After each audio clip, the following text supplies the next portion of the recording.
किस हीरो के आप करीब हैं, किस हीरो की शाम को आप चिलम भरते हैं, वो ज़्यादा माने रखता था।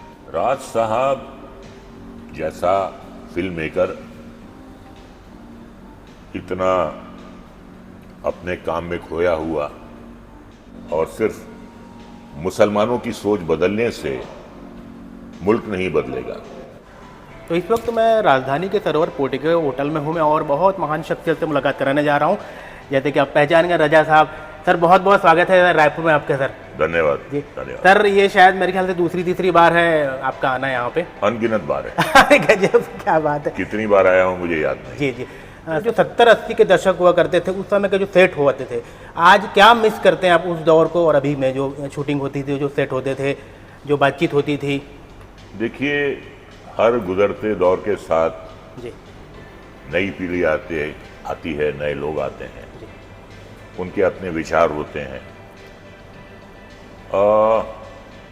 फिल्में आज भी अच्छी बन रही हैं, बस अगर कमी है तो राज कपूर की, महबूब खान की, विमल रॉय की, गुरुदत्त की, उनकी कमी महसूस होती है।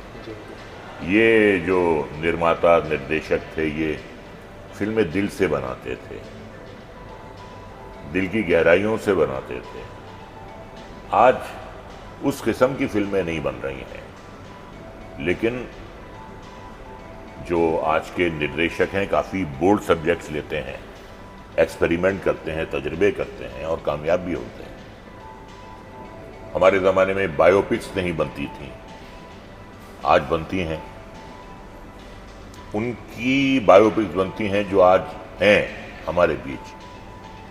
मैरी कॉम पर बनी, MS धोनी पर बनी, अजहरुद्दीन पे बनी, सचिन तेंदुलकर पर बनी।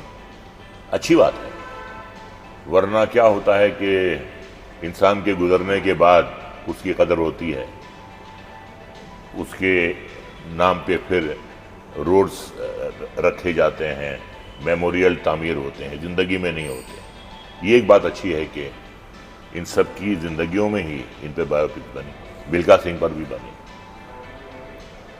तो पहले रिस्क लोग कम लेते थे, ऐसे सब्जेक्ट नहीं लेते थे, लेकिन आज रिस्क लेते हैं।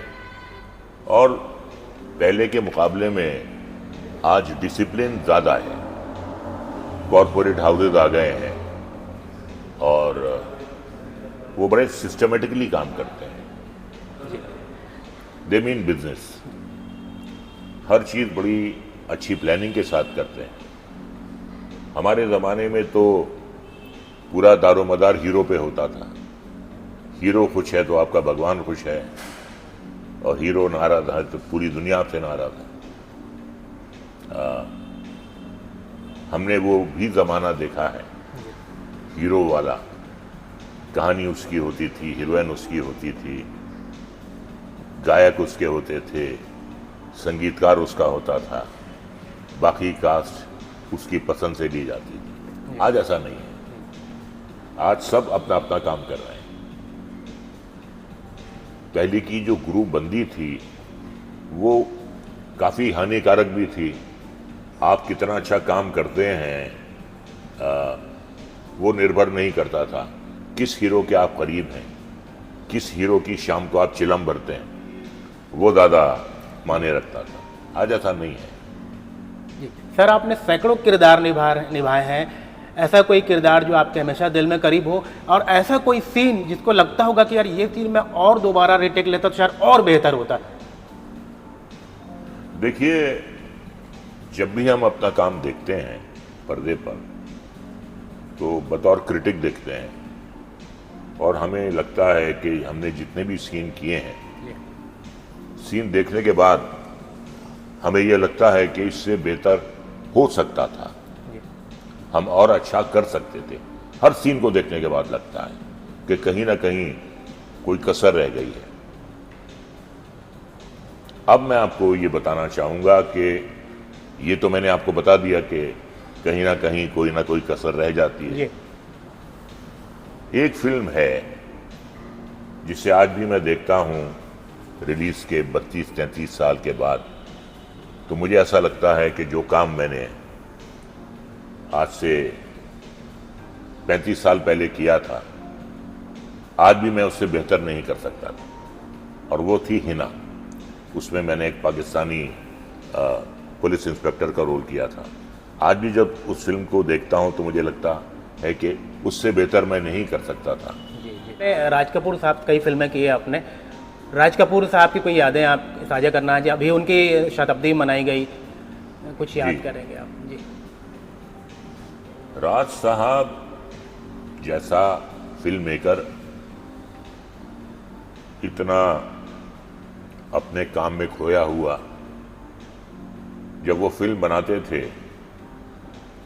तो एक बहुत मशहूर गाना है उन्हीं की फिल्म का कि माँ नहीं, बाप नहीं, बेटा नहीं, बेटी नहीं, तू नहीं, मैं नहीं, ये नहीं, वो नहीं, कुछ भी नहीं रहता है।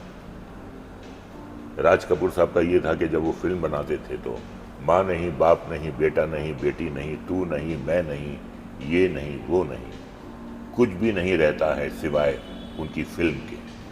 वो फिल्म को उड़ते थे, फिल्म को पहनते थे, फिल्म के साथ खाते थे, फिल्म के साथ पीते थे, फिल्म के साथ सोते थे, फिल्म के साथ उठते थे। जिंदगी में जो सबसे महत्वपूर्ण चीज़ होती थी उनकी, वो उनकी फिल्म होती थी। अपनी जान से प्यारी होती थी उन्हें। जी जी। सर, आजकल एक बात कही जा रही है कि भारतीय मुसलमानों को अपनी सोच बदलने की ज़रूरत है। इस पर आप कितना इत्तेफाक रखते हैं? सोच कैसे बदलने की ज़रूरत है?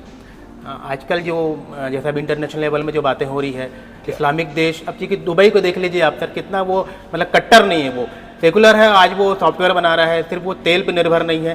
तो अपनी कुछ सोच ऐसी रखनी होगी जो सिर्फ मुस्लिम ही कट्टर हैं, ऐसा लगता है आपको? नहीं, वो तो सिर्फ मुसलमान ही कट्टर हैं। लेकिन सवाल आपसे इसलिए है कि आप समझ सकते हैं कि आपसे क्यों पूछा जा रहा है। जी। सोच सबको अपनी बदलनी होगी, जी सबको। जी। अगर आपका सवाल सिर्फ मुसलमानों से है तो सबको अपनी सोच बदलनी होगी। और सिर्फ मुसलमानों की सोच बदलने से मुल्क नहीं बदलेगा। जब तक सब अपनी सोच ना बदलें, जब तक पूरा मुल्क अपनी सोच ना बदले, तो मैं यही कहना चाहूँगा, सब अपनी सोच बदलें। सर, अभी जो हालात हैं, वर्ल्ड वार के हालात बन रहे हैं, अभी आपने देखा होगा इजराइल ईरान का चल रहा है, फिर अमेरिका ने भी धमकी दे दी है। इन सब सिनेरियो को देखकर आप क्या सोचते हैं सर? क्या वाकई में आपको लगता है कि फिर से वो स्थिति आएगी, फिर से युद्ध हो सकता है? हाँ, हालात तो कुछ थर्ड वर्ल्ड वॉर वाले लग रहे हैं। जी जी। और ऐसा लग रहा है कि अब तक ईरान खुद से लड़ रहा था, इजराइल की तरफ से अमेरिका आ गया है, उसने बमबारी शुरू कर दी है। तो 2-3 दिन में काफ़ी डेवलपमेंट होने वाले हैं। हम तो ये चाहते हैं कि वर्ल्ड वॉर ना हो, जी। उससे सबका नुकसान है।